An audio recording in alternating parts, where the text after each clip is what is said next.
Tout sur le Congo en anglais. Chers internautes, nous sommes très heureux de vous savoir nombreux sur notre site www.congomikili.com, les sites qui vous intéressent, les sites qui vous amènent à avoir des informations ici sur place à Kinshasa et dans notre pays, la République démocratique du Congo en général. Aujourd'hui, vous savez, l'actualité autour des élections nationales ou de la députation nationale, de la présidentielle, comme vous le savez. Alors, nous avons plusieurs situations ici à Kinshasa. C'est ainsi que nous sommes dit que nous puissions venir vers le président, celui qui s'occupe des affaires des élections dans le parti politique de l'IDPS, comme vous le savez bien. Il s'appelle, bien entendu, Alexis Moutanda. N'est pas la fin du monde. N'est pas la fin du monde parce que nous avons encore beaucoup d'autres possibilités. Nous avons encore des élections provinciales qui arrivent. Nous avons les sénatoriales, les gouverneurs, etc. Il y a même des élections municipales également qui arrivent. Et puis, si le gouvernement de l'UDPS est formé, il est tout à fait normal également qu'il y a pas mal de postes où nous pouvons engager les gens. Donc, en Mbuji-Mayi, on a eu également la même situation, toute proportion gardée évidemment. En Mbuji-Mayi, c'était 8 sièges et on a eu plus de 150 candidatures. Il y avait des endroits où il y avait, comme à Kabeka-Mwanga, un seul siège et 18 ou 20 candidats. Donc, c'est un problème qui était un peu généralisé. Eh bien, le principe évidemment était le même, c'est qu'on a eu évidemment Alors, pour ce qui est de la commission elle-même, je suis toujours au niveau du parti. Il y en a évidemment qui parlent de la commission électorale permanente comme étant, évidemment, statutairement, nous avons dans nos attributions la sélection des candidats. Mais étant donné justement la délicatesse du problème, et puis étant donné aussi que nous devrions contacter un grand éventail des personnes pour donner quand même, si vous voulez, un avis le plus proche possible de la réalité. Eh bien, nous avons élargi cette commission aux membres de la présidence du parti. C'est ainsi qu'il y avait dans cette commission, on l'a vu, les membres de la cellule électorale, disons, de la présidence, qui est composé en fait des conseillers du président en matière électorale. Nous avons élargi également cette commission aux mamans, c'est-à-dire à la Ligue des femmes. Nous l'avons également élargi, disons, à ce que nous appelons dans le parti les chargés de mission. Les chargés de mission, ce sont des personnes qui supervisent les activités, disons, qui sont conseillers du président du parti dans les provinces par province. Le Kasaï oriental est chargé de mission, le Katanga est chargé de mission, etc. Et toutes ces personnes, évidemment, ont été consultées et largement consultées.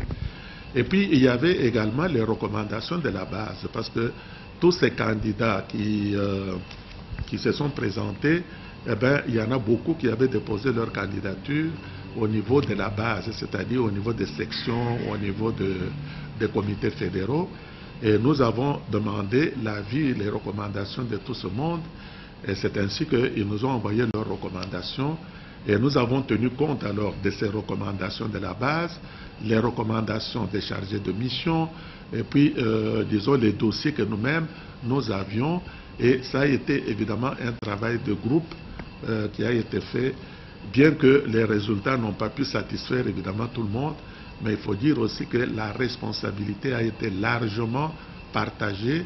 Et si aujourd'hui quelqu'un vous dit que tel problème c'est la responsabilité de tel et tel, eh bien il faut dire simplement qu'il est de mauvaise foi.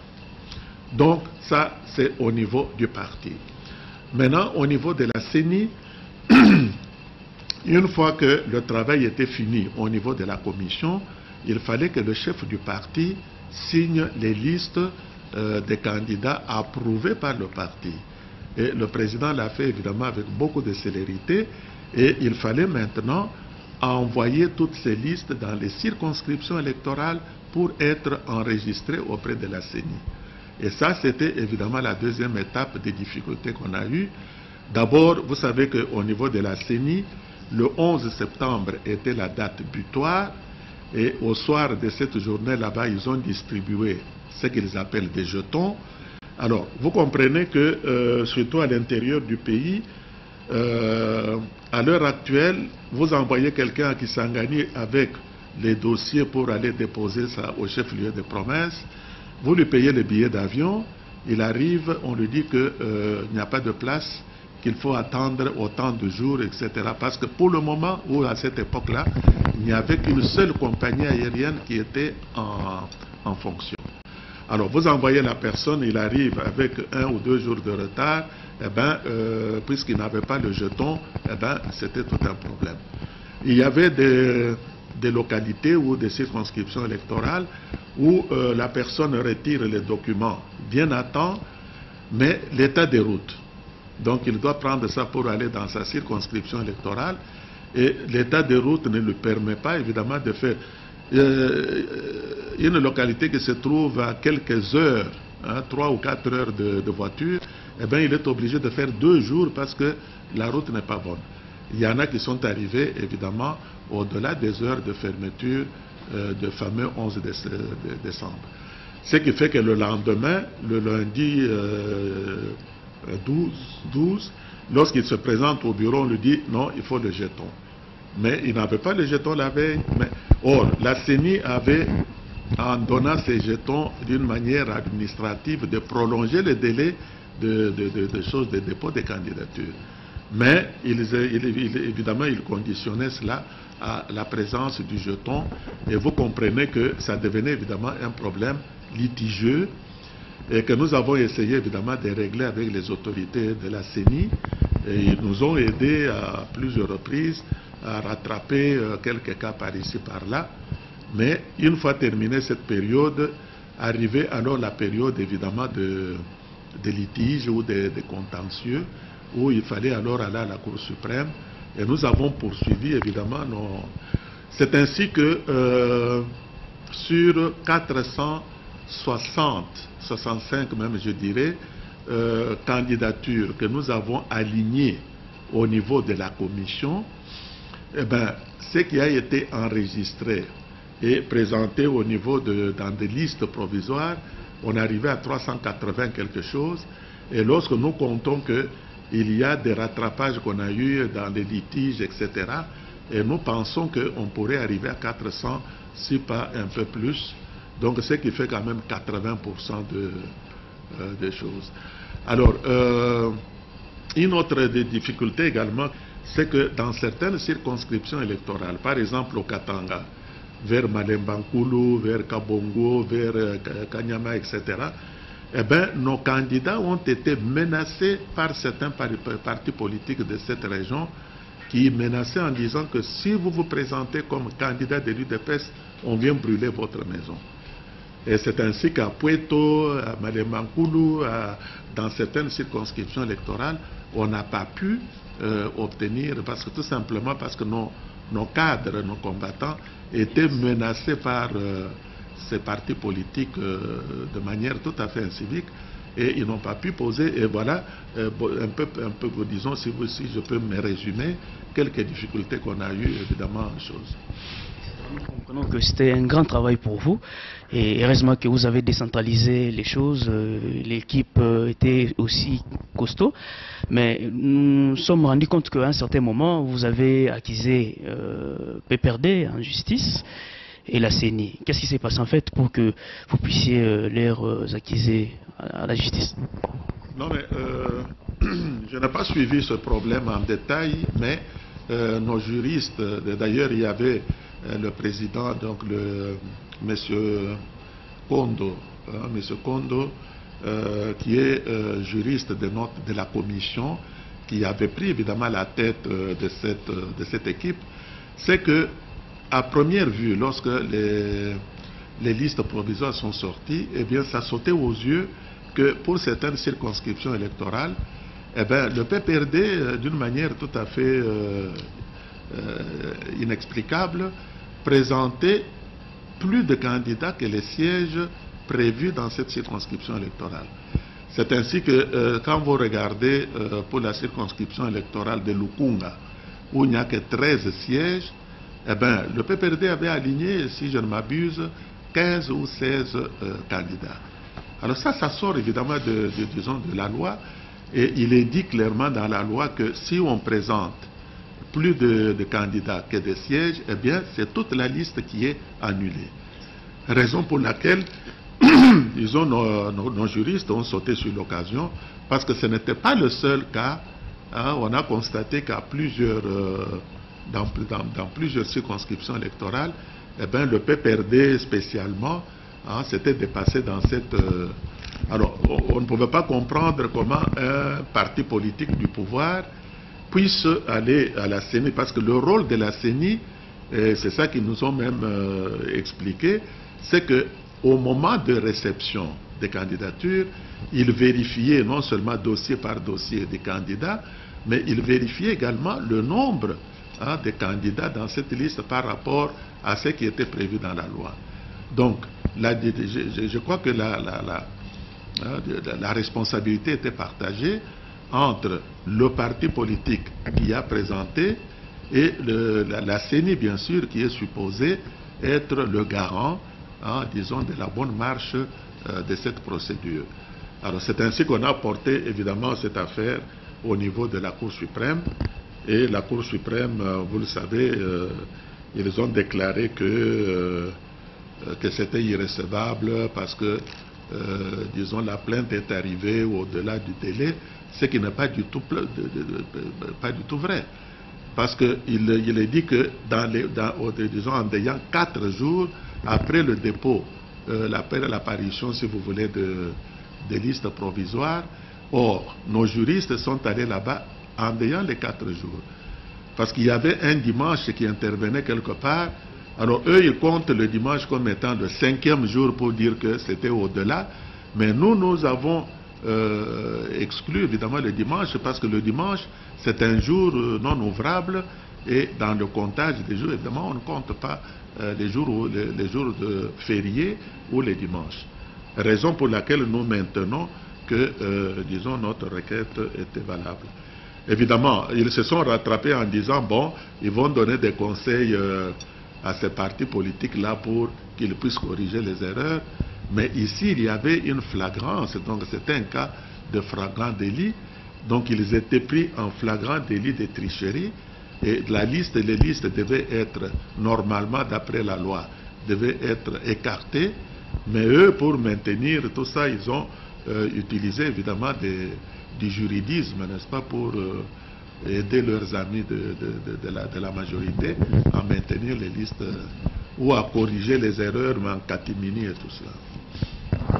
Nous nous rendons compte que votre procès est allé en report, puisqu'il y a eu quand même un moment donné où on vous a dit qu'ils vont les reconseiller. Non seulement que vous êtes aussi le président de la commission électorale du parti, vous êtes aussi le coordonnateur du bureau central de la campagne du parti. Est-ce qu'on peut savoir quelles sont vos attributions par rapport au bureau central de la campagne ou de la campagne du parti IDPS? Oui, pour ça, évidemment, il faut distinguer un peu les choses, parce que la commission électorale permanente, elle est statutaire. Et en tant que statutaire, il y a des attributions bien déterminées. Par exemple, disons, la sélection des candidats, la formation des témoins. Disons, nous devons également, on peut également organiser des élections primaires dans le parti. On peut, et même, disons, le contentieux auprès des juridictions judiciaires. Nous pouvons suivre avec nos avocats exactement tout ce qui est contentieux post-électoral, par exemple. Mais tandis que le bureau central de campagne, ça c'est évidemment le bureau qui gère la campagne proprement dite. Donc la campagne proprement dite, c'est-à-dire la campagne et du président du parti et des candidats. Donc nous supervisons, nous chapeautons, nous essayons évidemment d'être voir comment mobiliser, sensibiliser. L'objectif qui se trouve dans la décision du président créant ou mettant en place ce bureau central, c'est de porter le candidat Tshisekedi Mulumba à la présidence et de lui donner la majorité qu'il faut au Parlement pour qu'il puisse évidemment former le gouvernement. Donc voilà, alors pour ce faire, évidemment, vous savez qu'il y a pas mal de choses, il faut faire les pancartes, il faut faire disons, pas les pancartes, mais enfin, disons, les affiches et les autocollants, il faut faire la mobilisation, il faut envoyer les gens gauche à droite, il faut encadrer les candidats, disons, à la députation nationale, bien que le président du parti fait lui-même sa propre campagne, et il le fait aussi pour tout le monde, mais enfin, il y a quand même des problèmes, comme ces choses, comme les affiches, comme la logistique, comme la sélection des personnes qui peuvent faire ceci ou cela. Et tout ça, évidemment, c'est tout un ensemble, c'est toute une machine, évidemment, qu'il faut mettre en place. On nous compte que c'est vraiment toute une machine qu'il faut mettre en place. Est-ce qu'on peut en savoir plus, puisque déjà c'est dans quelques semaines que nous irons déjà en campagne. Déjà, l'IDPS, jusque-là, vous êtes déjà à l'ordre des batailles par rapport à la campagne. Et puis si ce n'est pas un secret, ou puisqu'il y a eu beaucoup de gens ont parlé autour de l'argent de la campagne, il a été volé, je ne sais pas moi, détourné. Est-ce que cette histoire-là est vraie par rapport à tout ce que nous avons entendu? Oui, merci beaucoup pour la question. C'est tout à fait pertinent parce que nous vivons dans un pays où beaucoup de gens vivent des rumeurs. Et puis les gens parfois se permettent d'aller même à la radio-télévision et raconter n'importe quoi parce qu'il y a beaucoup d'impunité dans le pays. Raison pour laquelle d'ailleurs jusqu'ici nous luttons beaucoup pour un état de droit. C'est-à-dire que lorsque vous répandez une rumeur, eh bien, la justice peut se saisir de cette rumeur pour vous demander des comptes, etc. En ce qui concerne cette histoire d'argent, eh bien, on en a parlé et personne, je ne sais pas si quelqu'un a dit quelque part que cet argent, d'où venait d'abord cet argent, quel était le montant de l'argent volé, il a été versé dans quelle banque, et quel était le numéro de compte dans lequel l'argent était versé, qui était le gestionnaire de ce compte-là, et à quel moment l'argent est parti et pour quelle destination. C'est quand même autant de questions qui se posent. Alors tout celui qui a quand même un peu un esprit critique, au lieu d'amplifier la rumeur ou de la répéter, mais on peut quand même se poser d'abord la question là-dessus. Je peux vous assurer que ce sont des choses qui, si on attrape la personne qui est à la base de cette rumeur, eh bien, il peut se retrouver devant le juge et donner alors en ce moment-là au juge, disons, les réponses à toutes ces questions que nous posons. L'argent venait d'où? Il a atterri dans quelle banque? À quel numéro de compte? Et puis qui était le gestionnaire de ce compte? Et cet argent est sorti à quelle date? Et ça, c'est autant de choses, évidemment, que personne jusqu'à aujourd'hui. Donc c'est pour vous dire que une des antivaleurs dans le pays, et que nous allons d'ailleurs combattre si jamais le bon Dieu nous aide à arriver au pouvoir, c'est de combattre toutes ces antivaleurs qui tournent autour des rumeurs, et puis on peut même prendre cette rumeur et puis envelopper quelqu'un dans cette rumeur, et puis en faire un criminel, n'est-ce pas, qui, de manière tout à fait injuste. Et une question que j'avais posée par rapport, si vous êtes déjà à l'ordre des batailles, par rapport à la campagne, c'est-à-dire la presse, vous avez dit il faut des autocollants, il faut des affiches, et il y a moins déjà les moyens par rapport à tous ces éléments-là, parce que déjà, d'ici dans quelques semaines, que nous allons commencer la campagne, exactement le 28, si je ne m'abuse pas, le 28 de ce mois, que la campagne déjà ouvre leurs portes, s'il faut le dire de cette manière-là. Oui, c'est tout à fait exact. Si je peux vous assurer que nous passons évidemment des nuits blanches à nous poser aussi les mêmes questions et à savoir comment nous allons faire. Et puis nous avons quand même quelques pistes, évidemment, ce n'est pas à nous, devant le micro, à dire combien nous disposons ou combien nous allons disposer. Ce que je peux vous dire avec une certaine assurance, c'est que le président du parti est en tournée à l'extérieur et nous avons des échos favorables sur, entre autres, pour ce qui est de ses déplacements,